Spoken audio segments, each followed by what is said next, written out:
বৰভাগৰ ১ নং হনকুৰিহাট শ্ৰী শ্ৰী গৌমাতা পূজা উদযাপন। বৰভাগ অঞ্চলৰ ভক্তপ্ৰাণ ৰাইজৰ উপস্থিতিত উদুলি মুদুলি পৰিৱেশ শ্ৰী শ্ৰী বাৰগোপাল থান প্ৰাংগণ।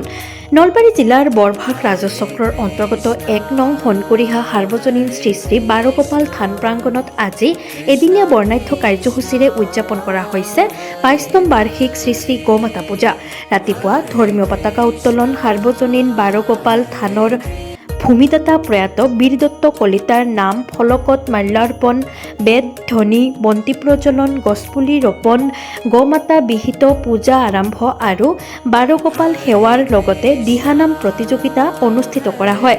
দুপৰীয়া সম্বৰ্ধনা অনুষ্ঠান আৰু পুষ্পাঞ্জলি প্ৰদান কৰাৰ লগতে ৰাজহুৱা ভোগ বিতৰণ কৰা হয়। উল্লেখযোগ্য যে আজি পবিত্ৰ গৰু বিহুৰ দিনা গৌমাতাৰ পূজা অৰ্চনা কৰিবলৈ বৰভাগ অঞ্চলৰ বিভিন্ন ঠাইৰ অসংখ্য ভক্তপ্ৰাণ ৰাইজৰ উপস্থিতিত বাৰগোপাল থান প্ৰাংগণত উখল মাখল পৰিৱেশৰ সৃষ্টি হোৱাৰ লগতে এক আধ্যাত্মিক বাতাবৰণ সৃষ্টি হোৱা পৰিলক্ষিত হৈছে।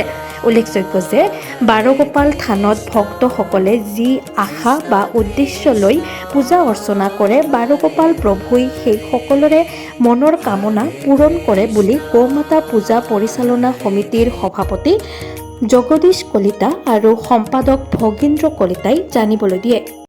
এইবাৰ পূজা পৰিচালনা সমিতিৰ দায়িত্ব লৈ যিখিনি আমি ভগৱান ৰাইজৰ যিটো সহায় পাইছোঁ, বিশেষকৈ ভোগৰ ক্ষেত্ৰত হওক বা অন্য ধৰণৰ যিখিনি আমাক টকা পইচাৰে সহায় কৰিছে, এই মন্দিৰটোত আমি সঁচাকৈ সংহত ৰাইজৰ যথেষ্ট সঁহাৰি আছে।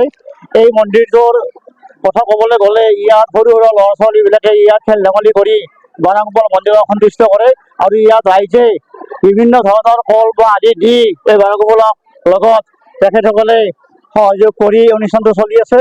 আৰু আমাৰ এইবাৰ বাৰগোপাল মন্দিৰৰ যিটো গৌমাতা পূজা, ২২তম পূজাত আমি সঁচাকৈ এটা অসমীয়া জাতিৰ যিটো কৃষ্টি সংস্কৃতি দিহানাম প্ৰতিযোগিতা আইসকলৰ সঁচাকৈ আমি বিৰান্বিত হৈছোঁ।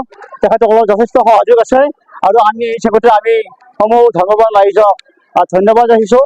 পৰৱৰ্তী আমি এনেকুৱা অনুষ্ঠানৰ যোগেদি আমাৰ মাজত এটা সদ্ভাৱ হ'ব বুলি আশা ৰাখিছোঁ। সঁচাকৈ আমি খুব গৌৰৱান্বিত।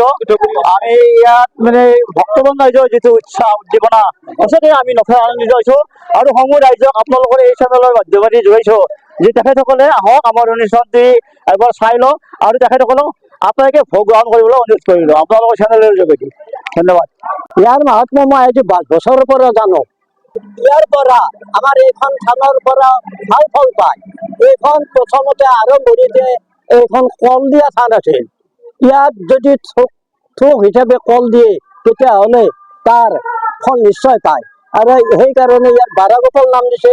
বাৰগোপালৰ নামত ইয়াত কল দিয়ে আৰু শিশুবিলাক শ্ৰীবৃদ্ধি হয়, পঢ়া শুনাৰ পৰা আদি কৰি ইয়াত আগবাঢ়ি যাব পাৰে আৰু সেইকাৰণে মাতৃৰূপে এই শিশুৰ নামত কিছু বছৰ আগতে ইয়াত কল দিছে। কল দিয়া থান ৰূপে পৰিগণিত হৈছিল। আজি সেই কল দিয়া থান আজি গুপিতত পৰিণত হৈছে। নিউজ ডেস্ক ৰিপোৰ্ট, বাৰ্তা টু জেড।